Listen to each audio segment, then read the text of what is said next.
Divino Espíritu Santo, tú eres el inspirador y el primer autor de toda la Sagrada Escritura. Concédenos meditarla en sintonía con el sentido que le diste. Al darnos a conocer el texto que contiene el divino mensaje, ayúdanos a entender los conceptos profundos que allí depositaste. Haznos comprender especialmente, por medio de los evangelios, lo que Jesús dijo e hizo, y su valioso aporte a nuestros destinos. Concédenos saborear el texto revelado, encontrar en él la divina seducción, descubrir el amor que por nosotros se ofreció. Que tu palabra ilumine y guíe la oración, alimente el entusiasmo, haga brotar en nosotros el deseo de ser poseídos por aquel que nos habla. Amén. Bueno, buenas noches. Iniciamos esta segunda formación pequeña sobre el tema de Biblia con una bella oración que nos habla de la fuerza del Espíritu Santo dentro de la palabra. Y es que justamente el tema que hoy vamos a abordar es el tema de quién es el autor de la Biblia. Decíamos en un breve resumen del primer video que la Biblia es una pequeña biblioteca, un conjunto de libros que tiene o que nos revela el amor que Dios nos ha tenido. Y justamente, como todo libro, tiene que tener un autor. A pesar de que hay libros cuyo autor es lo que llamamos anónimo, desconocemos el nombre, alguien tuvo que haberlos escrito. Y en el caso de la Biblia, pues podemos hablar de un autor principal y de autores secundarios o más que secundarios, autores que forman parte de la elaboración. Y me voy a explicar de la siguiente manera. El autor fundamental y principal de la Biblia es Dios. Dios nos da un mensaje, nos revela un mensaje. Él tiene algo que decirnos. Es lo que comúnmente conocemos como la revelación. Dios se quiere mostrar, quiere acercarse y darnos un mensaje a toda su creación. Para hacerlo, entonces Él inspira, o sea, Él guía a través del Espíritu Santo a personas en diversas épocas históricas para que conviertan en palabras humanas ese mensaje que Dios tiene para nosotros.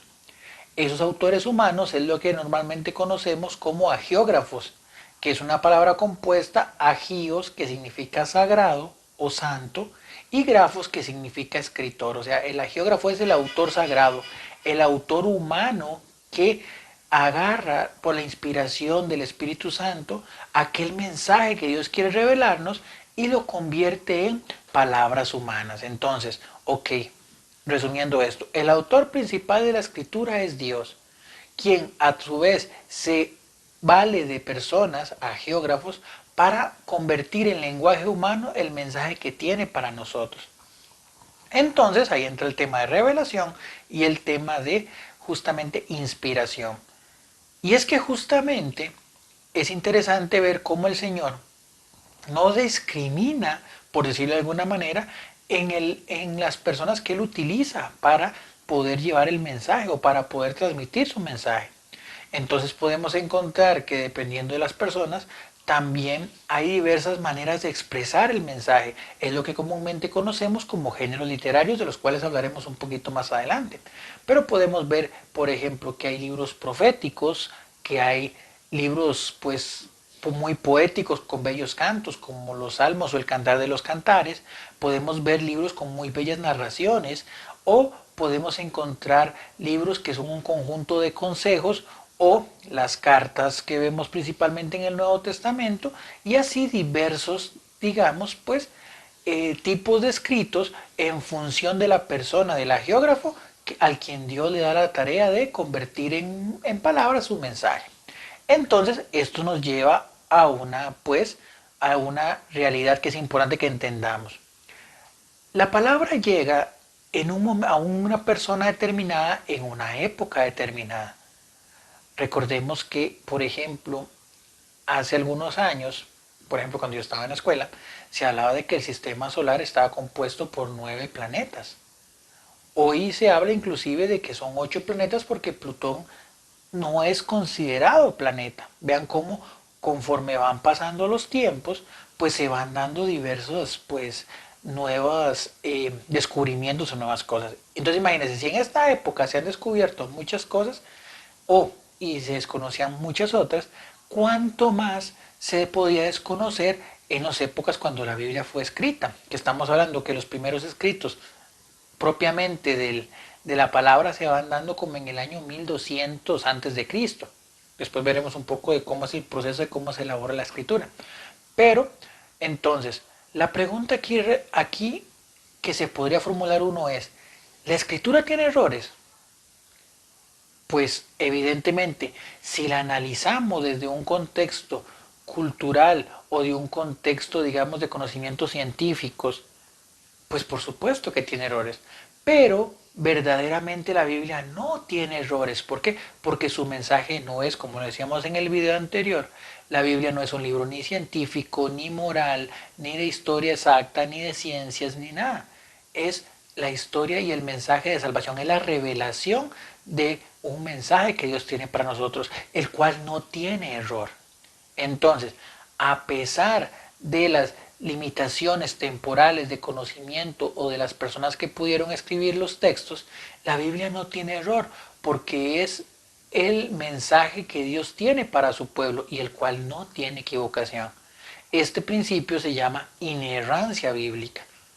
Podemos pensar o determinar cosas que tal vez en nuestro contexto y con los adelantos científicos que hoy tenemos, tal vez no eran no están, digamos, determinados claramente en la escritura, pero el mensaje es siempre correcto y es siempre eficaz. Eso lo llamamos como inerrancia bíblica. Y volvemos al tema. Entonces, ¿cuál es el mensaje que Dios tiene para nosotros? Ese mensaje es justamente el mensaje de amor. Dios quiere que aquellas que eran criaturas ahora se conviertan en hijos de Dios. Ese es el mensaje fundamental de la Sagrada Escritura, la salvación que Dios nos ha tenido a nosotros y que se va a ver completada, bueno, que la hemos ido viendo progresivamente a través de cada uno de los libros del Antiguo Testamento y que se ve completa o completada en Cristo. Por eso vamos a entrar en otro elemento muy importante. Recordemos si vemos los textos de la última cena, Jesús cuando reparte el cáliz con el vino que se va a convertir en su sangre, él dice, esta es la sangre de la nueva alianza, de la eterna y nueva alianza, que será sellada con mi sangre. Y ahí hay una palabra que en ese aspecto pues resuena de todas las demás, que es la palabra alianza. Ok, vamos con una pregunta que pues es básica dentro de lo que es el tema de la escritura. ¿En cuántas partes se divide la escritura? Te doy un espacio en silencio para que lo pienses. Y en efecto, la Biblia se divide en dos partes, el Antiguo y el Nuevo Testamento, o como dicen algunos, el Viejo Testamento. ¿Y por qué hago énfasis en la palabra testamento? Porque justamente testamento viene o es un sinónimo, bíblicamente hablando, de lo que es una alianza. La alianza es entonces como un signo de la promesa de Dios. La alianza la podemos encontrar primeramente en el pueblo de Israel, en lo que conocemos como el Antiguo Testamento, la antigua alianza, y que se ve completada y perfeccionada en Cristo, lo que es la nueva y eterna alianza, la alianza nueva y eterna, como decimos en la Eucaristía. Y es que hay que entender muy claramente lo que es el concepto de alianza, porque muchas veces podemos pues relacionarlo con cosas como un contrato, y justamente la alianza es algo más profundo que un contrato. En un contrato, dos personas firman un documento o dan su palabra en donde se, por ejemplo, una venta de terrenos. Yo te doy el dinero, tú me das un terreno, o yo te doy el dinero y tú me das el carro. Y la palabra es la palabra y el nombre de la persona es la que sirve como garantía, por decirlo de alguna manera. En una alianza es más profundo porque es un compromiso entre dos personas, pero siempre partiendo también o incluyendo dentro de la ecuación a una entidad superior, en este caso a Dios. Por ejemplo, cuando se hace un juramento ante los tribunales, juro decir la verdad, solo la verdad y nada más que la verdad y que Dios me ayuda. Esa formulación hace que Dios sea parte propiamente de ese momento y por consecuente, si yo falto a mi palabra, le estaría no solamente fallando a mi persona, a mi nombre, sino también a Dios. Entonces vean cómo el concepto de alianza es más profundo porque hay una participación de Dios, de alguien perfecto, de alguien eterno. Eso por ese lado.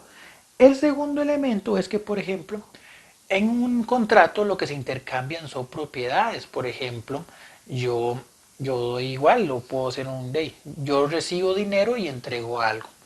O hay un canje, y mira, te cambio este carro por este terreno. En fin, son únicamente las cosas materiales. En una alianza lo que se intercambian son o lo que se entregan son las personas, el don de sí.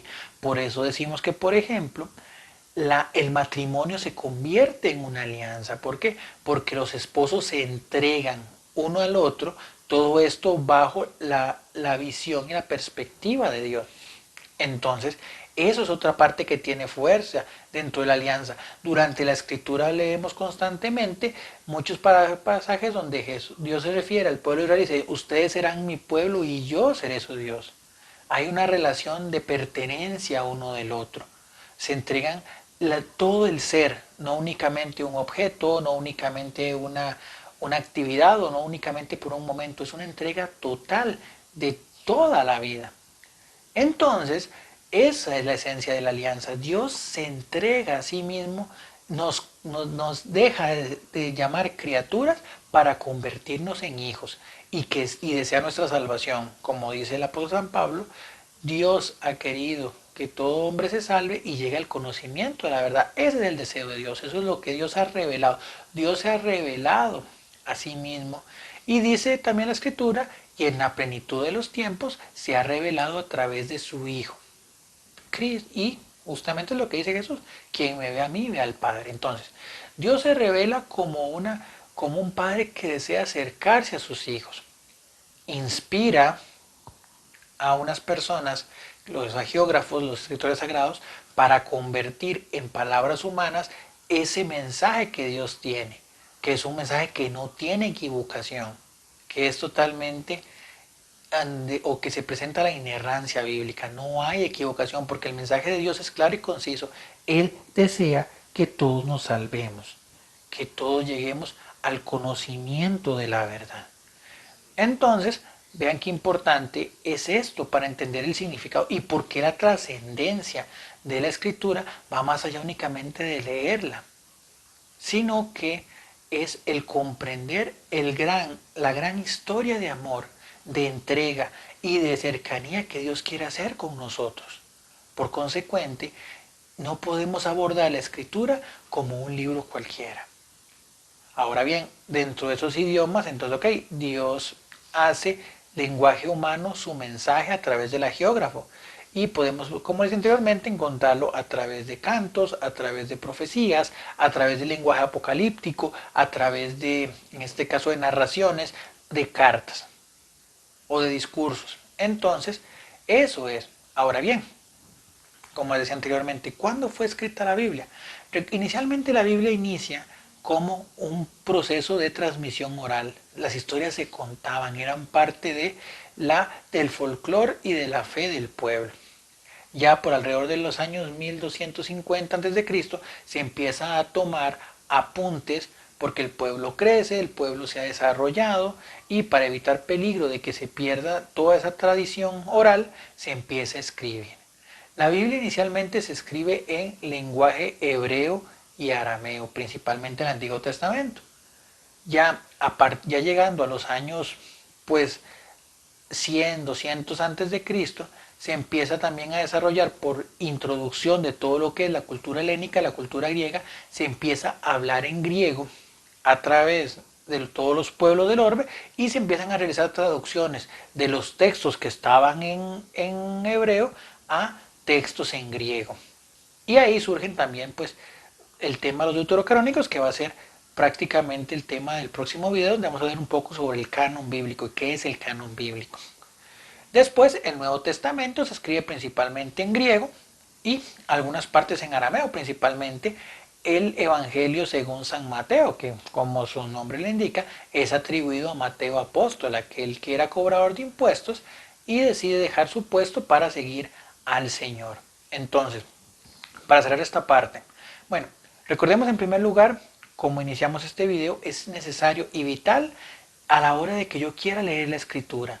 Yo debo iniciar con una oración al Espíritu Santo, porque es el Espíritu Santo el que ha guiado justamente al agiógrafo, al autor humano, para inspirarlo a poder convertir en lenguaje humano esa revelación que Dios, que Dios nos ha dado, esa cercanía y ese deseo de dejar de ser unas criaturas para convertirnos en hijos. Y ese mensaje es eficaz hasta nuestra época, por lo cual lo que está contenido en la escritura, entendiéndolo en clave de ese mensaje de amor, no tiene el más mínimo defecto. Eso es importante que lo entendamos para verdaderamente entender que es una situación vital a la hora de leer la escritura y como decía anteriormente, pues no hacerlo como leemos un libro de historia o una revista o justamente un periódico, porque la palabra de Dios tiene un valor más fuerte todavía por ahí. Entonces, esos son los tres conceptos que quiero que nos mantengamos hoy. Entonces, revelación, que es el mensaje que Dios quiere darnos a nosotros, la inspiración, que es la guía del Espíritu Santo para que eso que Dios nos ha revelado se convierta en un lenguaje humano que pueda ser entendible por nosotros, y la inerrancia, o sea, a pesar de las limitantes culturales, políticas, sociales de la época en que fue escrito el texto, el mensaje de Dios es tan actual, su revelación es tan actual que no hay margen de error en lo que estamos recibiendo. Ese sería justamente lo que queremos para este segundo tema y pues nos vemos pronto en un tercer tema donde vamos a hablar un poquito sobre lo que es el canon bíblico, la lista de libros que están en la Biblia y por qué esos libros y no otros que también hay y de los cuales hablaremos entonces. Como siempre, pues invitarte, si te gustan estos videos, pues compartirlos para que podamos más aprender sobre la escritura. Si tienes alguna duda o comentario, pues están nuestras redes sociales y nuestro correo electrónico. Y pues como siempre crezcamos para ser verdaderamente sal y luz de la tierra. Que Dios te bendiga y nos vemos pronto.